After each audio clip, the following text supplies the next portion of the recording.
Cara, assim, sabe qual que é pra mim o grande ponto? E inclusive foi o tema do meu artigo dessa semana, assim, que é o próximo cancelado é você. Porque eu acho que a gente só vai. Porque eu acho que houve uma grande distorção. O secularismo trouxe isso.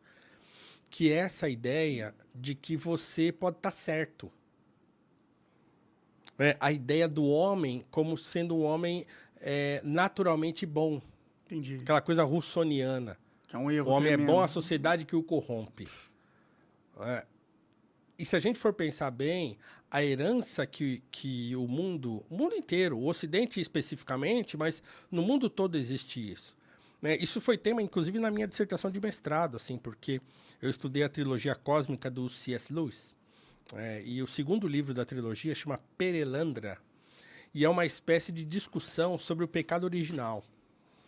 Porque, cara, esse livro é fabuloso, assim, é lindo. Dos três, para mim, é o que eu mais gosto, porque ele é o mais poético e o mais bonito. Porque veja que loucura. O Ransom, que era um linguista, professor universitário, que no primeiro livro é sequestrado por dois cientistas, levado para Marte, porque eles queriam oferecê-lo em sacrifício, achando que os marcianos eram tudo canibal, gente maluca. A inversão que o Lewis faz, né, é porque, na verdade, essa trilogia é uma crítica ao chamado cientificismo. Entendi. Então, toda aquela ideia que existia na época, no começo do século XX, de que o ser humano ia dominar o universo e que a gente ia morar em outros planetas e que o ser humano tinha agora a chave do progresso universo. do universo por causa da ciência e tal. O Luiz vai criticar isso frontalmente, não só nas suas obras de ficção, mas também no Abolição do Homem e tal. Então, que ele fala, o domínio do homem sobre a natureza vai se mostrar, no fim das contas, o domínio da natureza sobre o homem. Né? Ou o domínio do homem sobre a natureza vai se mostrar, na verdade, o domínio de alguns homens sobre todos os outros. Pode crer. Então, o Lewis escreveu isso. O livro que ele achava mais importante dele, um livretinho assim, que é uma... Cara, é um negócio que explode a cabeça. E no segundo livro, dessa trilogia cósmica, que é o Perelandra, o Ransom, que no primeiro livro tinha sido sequestrado e tal, e lá em Marte, em que esses dois cientistas malucos achavam que era o lugar que tinha as criaturas menos evoluídas que os seres humanos iam dominar, eles se mostram tecnologicamente inferiores, mas moralmente muito superiores a esses dois cientistas malucos e pretensiosos. Né? Pode crer. Bom, o segundo livro, o Ransom, é levado por essa... É uma entidade, né, que existe nesse tipo Nessa fantasia. nessa fantasia do Lewis. Ele é levado para Vênus, que é Perelandra é Vênus na linguagem que ele inventa lá. Entendi. E aí, cara, ele chega lá sem saber o que ele foi fazer lá. E aí ele encontra uma moça. É uma moça verde. E aí ele começa a conversar com essa moça. Aí ele vai descobrir que é o seguinte, o que está acontecendo ali? Aquilo ali é um mundo novo que tem um casal originário, um Adão e Eva venusianos. E o que Ransom tem que fazer qual é a missão dele nesse lugar? É muito louco, cara, porque eles vivem em ilhas flutuantes. Tem um monte de ilha flutuante que eles ficam lá, indo de uma ilha para outra e tal, mas existe uma terra firme. Entendi. E eles vão para essa terra firme, mas o edito dessa entidade espiritual que criou esse lugar você pode fazer qualquer coisa, mas você não pode dormir na terra firme. Entendi.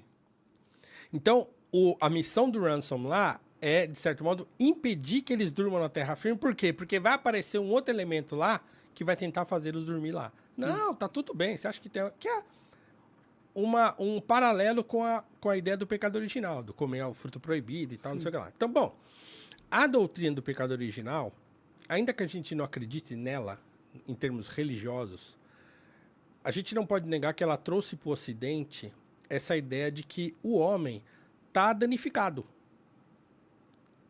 Então, assim, mesmo que a gente não acredite nisso, e há muitos, o Freud escreve sobre isso, há muita literatura sobre isso, que o que a ideia do pecado original provocou no Ocidente, na cultura ocidental, foi essa ideia de o homem, ele tem um defeito. Natural. Né? Ele é intrinsecamente danificado. Pode crer. Cara, isso dá na gente um senso de humildade gigantesco. Fala assim, cara, então, se eu sou meio danificado, então eu sei que eu nunca vou estar, assim, 100% certo, assim, se depender só da minha cabeça. Sim. Então, assim, a limitação principal para não fazer besteira por aí é saber que eu não sou o dono da razão. Pode crer. Né?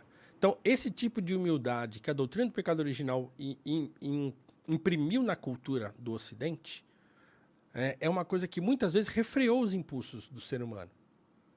Faz sentido. Ele tem um porquê ele cogitar se ele está sendo certo ou errado. Porque Exatamente. se ele fosse intrinsecamente do bem, tudo que ele faz é intrinsecamente do bem também.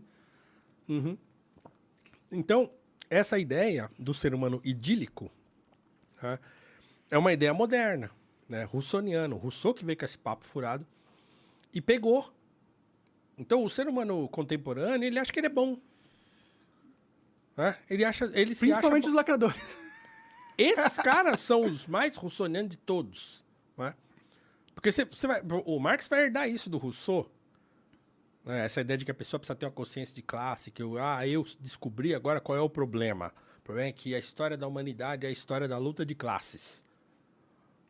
E aí ele acha que ele então sacou a parada, e ele é um determinista nesse sentido, porque ele acha que a revolução é uma coisa inevitável, coisa e tal, não sei o que lá, e que você precisava levar consciência de classe ao proletariado. Então, quer dizer, em nenhum momento o sujeito parou e pensou assim, será que eu tô certo mesmo? Né? É a história de Hitler, por exemplo, né? Entendeu? Não, o Petri falou isso, né? Sim, falou. Petri falou isso. Aliás, Petri, obrigado pela menção. Ele mencionou aqui no dia. Eu assisti o episódio de vocês. É isso. Então, imagina que se o fulano um dia parasse e falasse assim: peraí, deixa eu pensar bem nisso aqui. Antes de eu meter os tanques na rua, deixa eu pensar bem assim. Será que mesmo, né? Então, é isso. Hoje, isso virou um negócio errado. Porque você não quer se ver como mal, né? Você quer se ver como bem. Principalmente esse pessoal. Né? O russoniano, né? esse left-lib contemporâneo, esse cara, ele acha que ele é bom. O Marcos Uchoa, ele acha que é bom, que ele sabe, que o pobre não sabe. Mas ele sabe, porque ele estudou, porque ele vem de uma família rica, tradicional lá de Pernambuco e tal. Então ele sabe, porque ele estudou. A Dona Maria lá, que carrega a lata de água na cabeça, ela não sabe. Não tem como ela saber. Ela precisa de alguém ajudar ela. E aí ele acha que ele pode ajudar. Que o cara que sai lá, que fica estudando na faculdade, ouvindo essa tralha a vida inteira, ele sai de lá achando que ele vai consertar o mundo. E existe um movimento para reforçar esse pensamento na cabeça dele. É daí que vem a ideia do progressismo, né? Não, nós temos que ir para tal lugar. E a gente sabe qual é esse lugar que a gente tem que ir. Então a gente só precisa que as pessoas façam o que a gente está falando. Sim. E eu, como um cara que sou conservador, nesse sentido, é isso, assim, peraí. Na verdade, a gente não sabe muito bem para onde a gente está indo, não. É melhor a gente ir devagar. Por isso que eu gosto da ideia de liberdade, cara. Porque a liberdade é justamente você abster-se de escolher o caminho. E escolher que todo mundo deve ter mais caminhos, e não que você decidiu qual é o caminho que ela tem que escolher, entendeu? Inclusive, a liberdade, o que ela propicia pra gente é a possibilidade da gente se unir voluntariamente em torno de um objetivo comum. Voluntariamente. Não é ninguém falando pra mim o que eu tenho que fazer. Não é o cara lá que porque ele estudou na USP, porque ele fez doutorado, né, porque ele enfiou Foucault na cabeça durante 10 anos, que ele... eu sei o que você precisa, entendi, não é você mundo, que sabe. Entendi a vida. Entendeu? O cara da periferia não sabe. Não, eu sei, porque eu estudei, eu sei... Velho. Entendeu? É uma arrogância intelectual muito forte dessa galera, né? O C.S. Lewis chama isso de esnobismo cronológico. É o cara que acha que, assim, porque é coisa velha, é ruim. Então agora é bom, porque agora eu descobri, porque esse pensador aqui tá falando, então ele sabe tudo. Cara, é uma pretensão que essas pessoas têm e é um desprezo pelo pobre. É um desprezo pela capacidade de discernimento das pessoas comuns. Por isso que o Chesterton, que também ele foi o apóstolo do senso comum. Ele fala, a sabedoria do senso comum não é porque ele é senso comum no sentido pejorativo do termo, mas porque tudo que há de valores no senso comum são coisas que foram testadas através dos séculos e séculos. Pode crer, que não é alguém que inventou, é uma ideia que foi posta à prova na... Todo mundo reconhece que aquilo é um valor porque ninguém sabe de onde veio. É a discussão que existe na Antígona do Sófocles, na tragédia, quando morre o irmão dela, o Polinices, morre na guerra contra o irmão. E o Caronte, que era o rei interino lá, né? Porque morre o Édipo, né? Que vem lá do Édipo rei. Morre o Édipo, aquela coisa de casou com a mãe, matou o pai, não sei o que, fica cego, é expulso do país, de Tebas, vai pro deserto, vai parar lá em Colono e lá morre. Quando o Édipo morre, fica uma discussão de quem ia reinar, porque ele tinha 2 filhos, homem, e uma filha mulher. Eteocles, Polinices e a Antígona. Aí os 2 irmãos ficam, eu vou, você, quem vai? E tal, ficou uma discussão. E aí o Caronte, que era o irmão da Jocasta, e que tinha assumido o trono interinamente, ele fala, o seguinte, velho, por que vocês não ficam alternando? Entra um, fica um tempo, aí depois entra o outro, fica um tempo, vocês podem ficar alternando no poder, vocês dois, tá tudo certo, beleza. Aceito? Tá bom. E aí primeiro entra lá o Eteocles no poder, aí chega na hora dele sair, aí ele fala, tá gostosinho aqui, né? Aí o irmão fala, velho, agora é minha vez. Não, mas espera mais um pouco, vamos votar a reeleição. Eu não posso ficar mais um pouco? E o cara, não, você tem que sair, agora sou eu. Cara, ele não sai. E o que o Polinices faz? Ele se une com um exército de um país vizinho, não lembro agora que país é, que era um país inimigo, e vai à guerra contra o irmão. Entendi. E aí os 2 morrem em combate na guerra.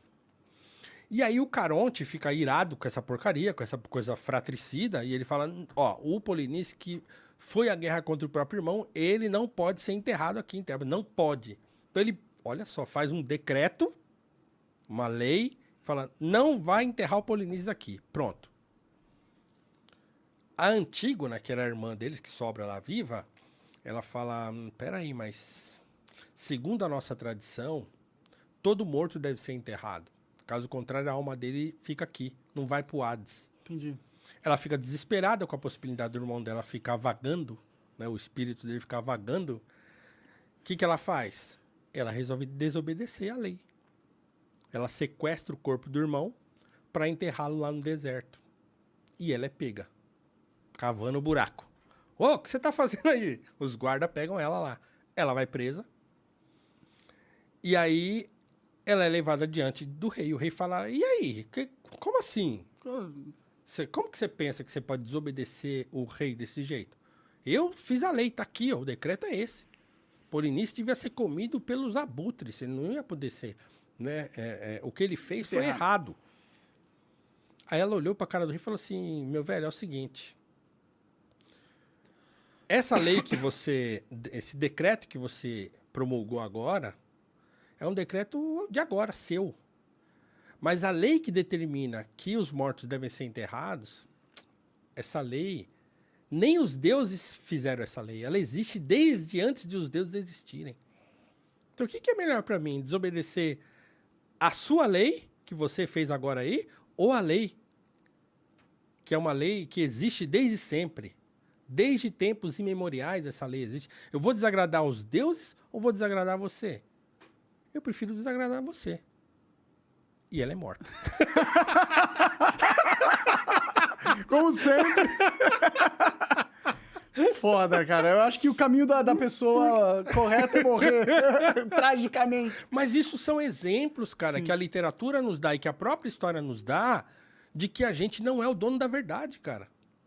Entendeu? De que, assim, sempre que o homem tem a pretensão de dizer o que tem que ser feito, faz cagada.